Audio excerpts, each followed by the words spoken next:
Okay, so thank you for having me. My name is Sanita and I'm a lecturer in anthropology and taphonomy at the University of Derby. One of my remits, as well as teaching and crying endlessly, is I'm the employability lead for all of our biomedical and forensic science students. So my remit is to try and give them work experience, to try and source work experience. As we all know, if you are from a forensic background, it's slightly harder than in normal or other subject disciplines, just because of the nature of what forensics is. So to make a challenging target even harder, the pandemic has not helped. So I'm going to share with you some of the solutions, or one of the main solutions I've come up with, which we ran for the first time this spring as a pilot, and it worked incredibly well, to the point where we are doing it every single year from now on, and not only in our programme but also across our school and other colleges as well. So some of the things that we did. So the things I'll talk about today is, like I said, the historic, always existing challenge that we've had in forensics in trying to source work-based learning or work experience.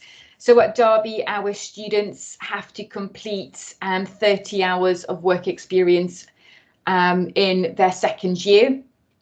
Normally it makes the staff cry, makes the students cry, because even without the pandemic, to get work experience for 30 hours in a forensic setting was very, very challenging.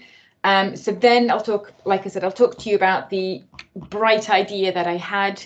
I'll share with you the student engagement and student feedback. So as a consequence of running the live briefs, what had happened. Also share with you the employer feedback and final thoughts as well. So the challenge, as we all know in a forensic setting, industry work experience is practically impossible, not only because of the nature of what we do, but because of the sheer number of students that we have now. So in our current second years, we have about 120. In our last second year, so the guys who did this particular live brief, we had 118. So to source work experience for 118 students was a bit of a challenge. Throw the COVID in there, throw COVID-19 in there, and it was essentially a task, or it became impossible.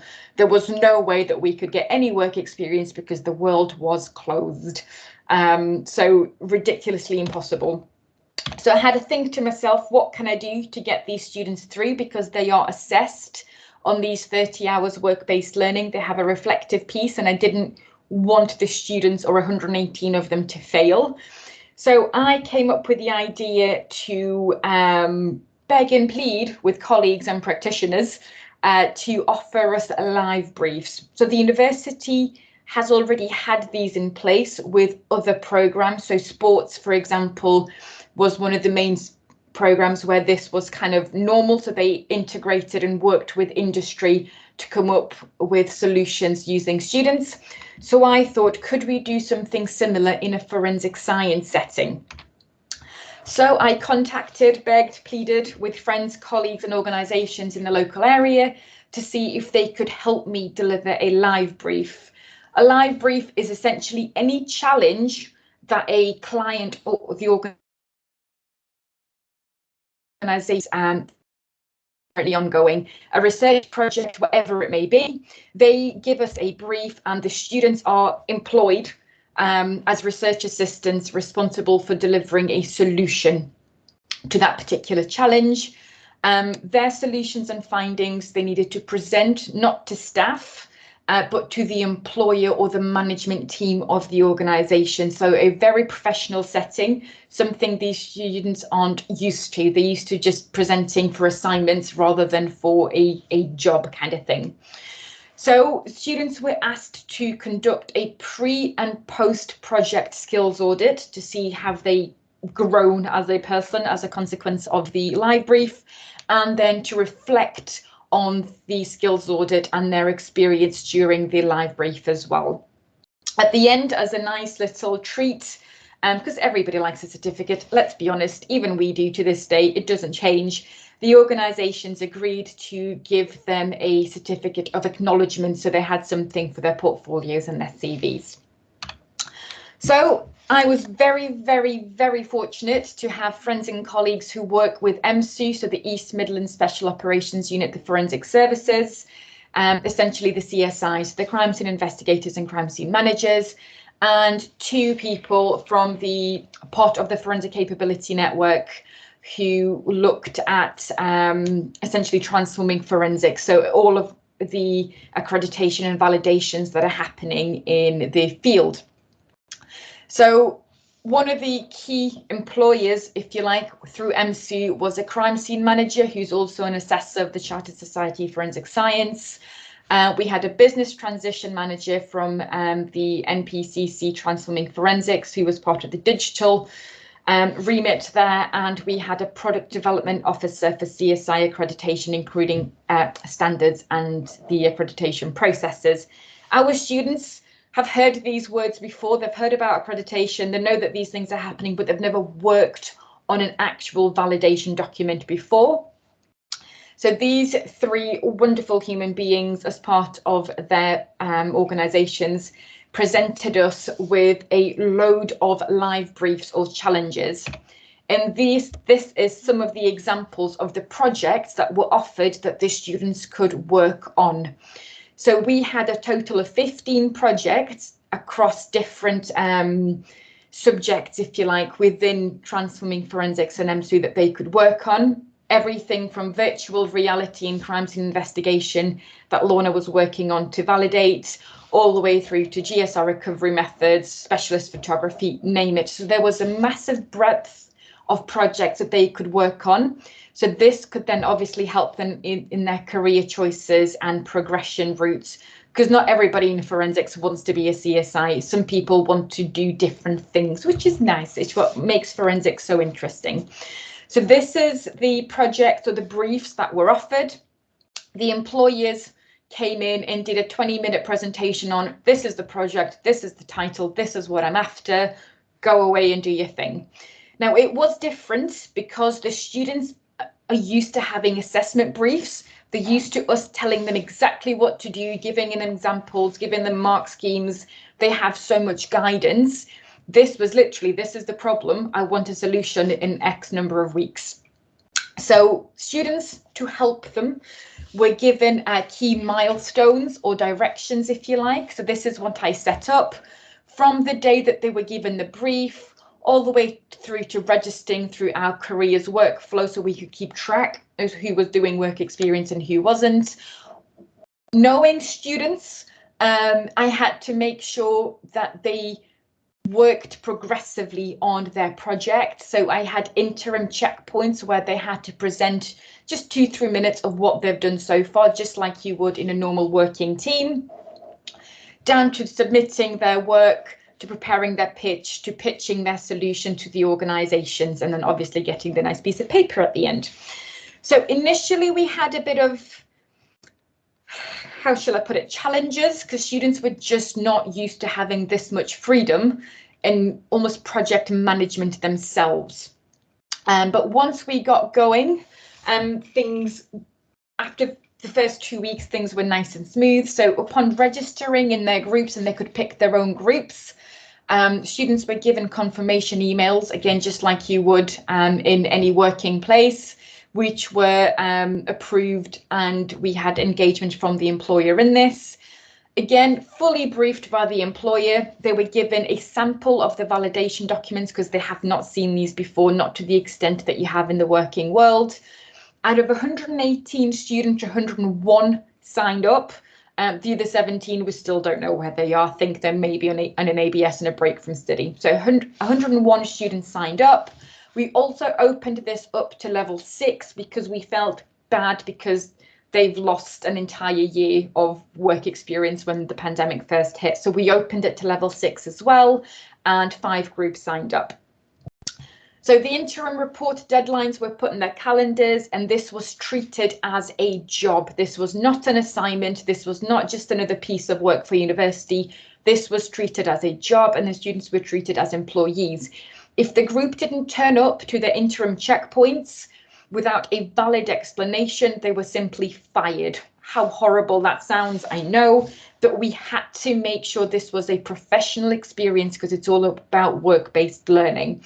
So sadly, I did have one team that had to be fired. They were not happy, but you know, who is happy when they're fired in the real world?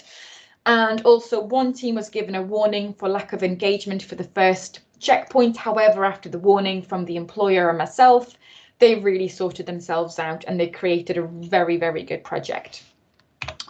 So some of the feedback, again, students are not used to being treated as professionals, as teammates. They're used to being treated as students.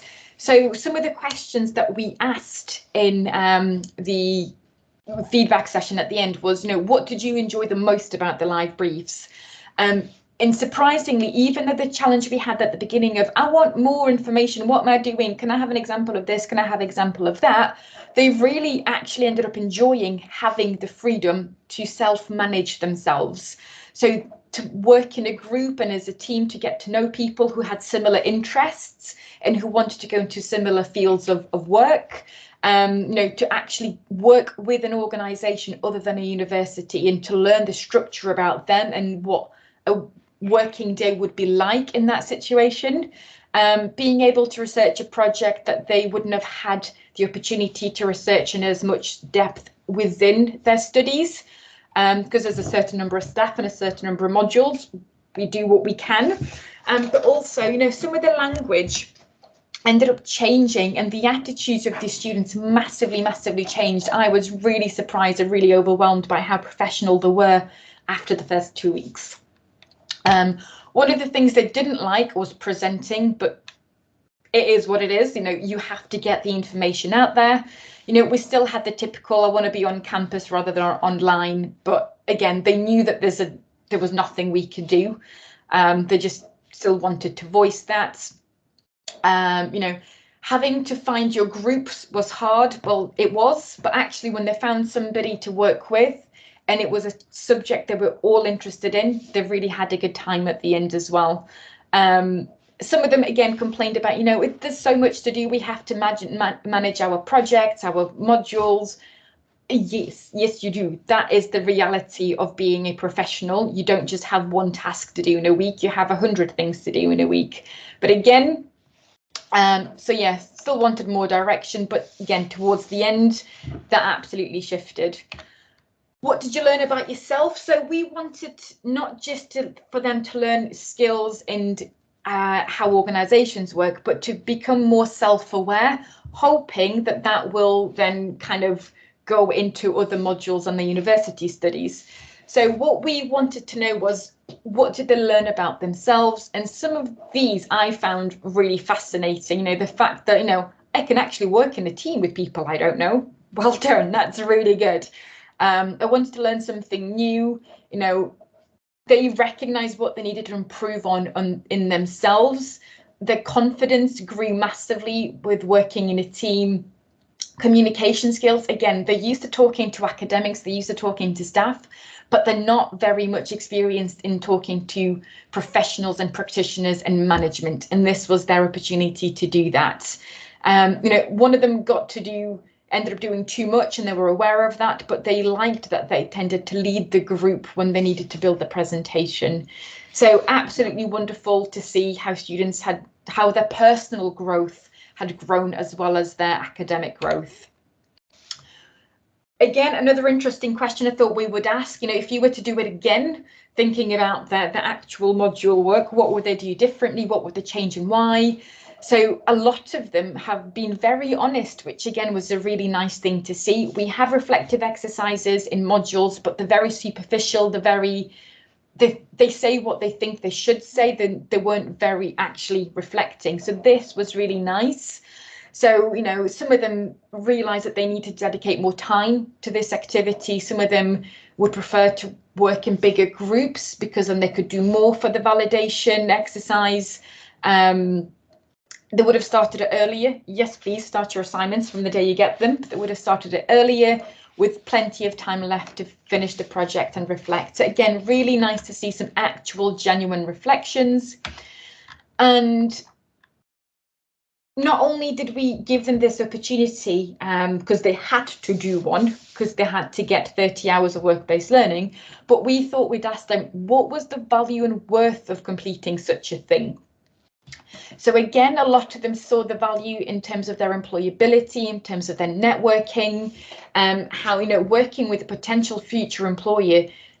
8 out of 10 of the students who signed up, they want to be CSIs. That's what they say they want to be, but they actually got to work on projects that CSIs would work on, and they got to see, is this what they actually wanted? So networking came across really strongly as the value and worth of the live brief. So again, additional skills rather than just technical knowledge and subject knowledge. Not only that, they also got to grow personally, but also the networking as well, which was really important. It's a message we've been trying to get across for absolute years, and it's finally starting to get there, which is really nice. So yeah, build teamwork, organizational skills, an opportunity to say that you've had real life issues or real life projects that you worked on. So this was a really important point that I thought that they brought up on. Would you recommend it for future students? Again, absolutely every single one said yes, they would absolutely recommend it, because you learn so much more than just technical skills. You learn research skills, teamwork skills, personal skills, and so much more as well. So this isn't us spinning it. This is what, despite the challenging first couple of weeks of going out, I need more help, give us more directions, this was actually the end product. That student journey was really, really well worth it. And even according to them, not just to us as well.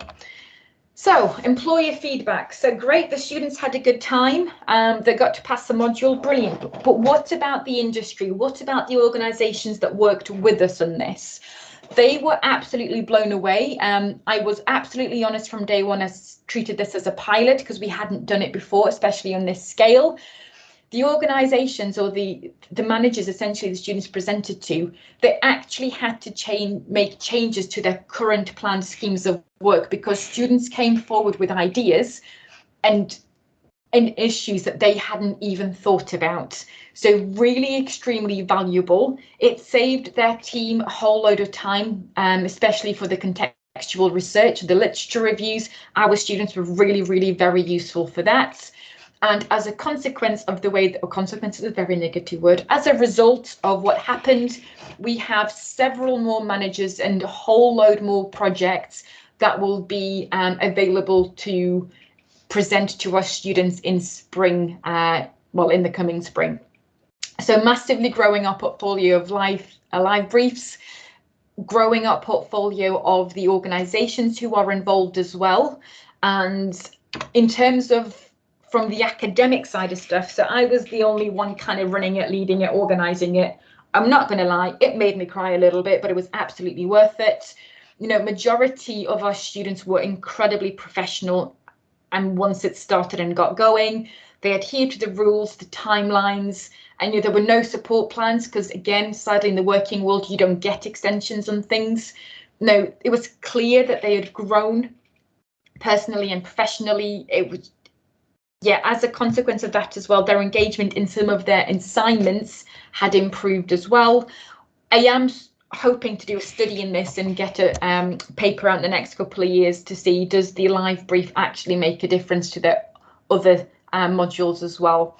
So like I said, we'll be offering the same thing again in the following spring with a whole load more new projects and new organisations, and hopefully to build on these and do some practical tests in the lab as well now that the world is reopening. Massively intense, but absolutely worth it. I don't know if I'm over time, under time, I couldn't see my time. So thank you very much for listening to me waffle about our wonderful live briefs. Like I said, massively time consuming, but genuinely massively rewarding. 101 people made it and they loved it at the end of it, apart from the one team who got fired. I did enjoy that, I'm not going to lie.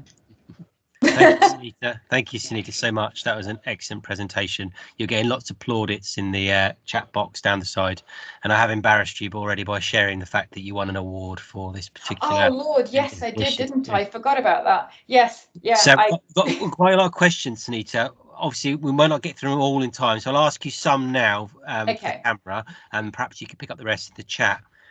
So the first one is about have any of the students who did these live briefs gone on to get subsequent work with the employers, or any good news stories coming from students who undertook the live brief? Yes, so some of them have gone on to get extra work experience with other organisations, and ones that wouldn't have had the opportunity to get experience with had they not had the big names as work experience on there. Because again, so MSU are only just reopening their placements this year. They were completely on hold. Physical placements are on hold with them. Now that they are back, we are hoping that will help the students go on further into MSU as well. But yes, I haven't got specific examples or names, but I do know that having the big organisations on their experience has really helped them to be either kind of, what's the word, not sifted, but when you apply for something and they find you, go, oh, I like this organisation. What's the word? There is a word. Thanks, Sanita. So next question is about assessment. So just a general one. So how did you mark it? Was it group or individual? Who marked it? Was it all you, or did the employers get involved? So just a word about how you assessed it. Thanks. Definitely not me, because I would have died a little bit. No, so the students would present their solution, whatever project they picked to work on. The organisers or the managers just told them what format they wanted their solutions in. So, for example, the crime scene manager wanted an actual validation document filled in, and the students presented their validation document to Jim and his team. And then they were just given feedback of, yes, we will use this. This is good. This is okay. So they were rated either poor, good, or excellent. They weren't given a grade. For the other ones, for the transforming forensics, they were presenting as a PowerPoint, and they were offering solutions to those managers there. And again, feedback was given in terms of poor, good, excellent. For modules, I think I've just seen John's name somewhere there. So John was at Derby when this happened, and the students were assessed in his module they had to reflect on work experience. So they used the opportunity we had with the live briefs to reflect in their module, and that was marked as a reflective piece. Thank you, Sanita. I'll make this the last question, just conscious of time. It's kind of a two-parter. So, I mean, the question is, can academics also submit live briefs in terms of research projects? And therefore, does this have some natural synergies to independent study work in third year? Absolutely, yes. So, because of our staff workload, I try to leave staff out. But also, they can do, but I would recommend not to, because if they know you're a member of staff, if they know you as the academic, it's not as professional anymore. So the whole idea behind the live brief with external organisations is for them to treat it as work rather than just another piece of uni work kind of thing. But yeah, they can do it. Well, I don't see a reason why not. Whatever challenge you've got, whatever research project you have, set them a question, but just bear in mind they might not be as professional.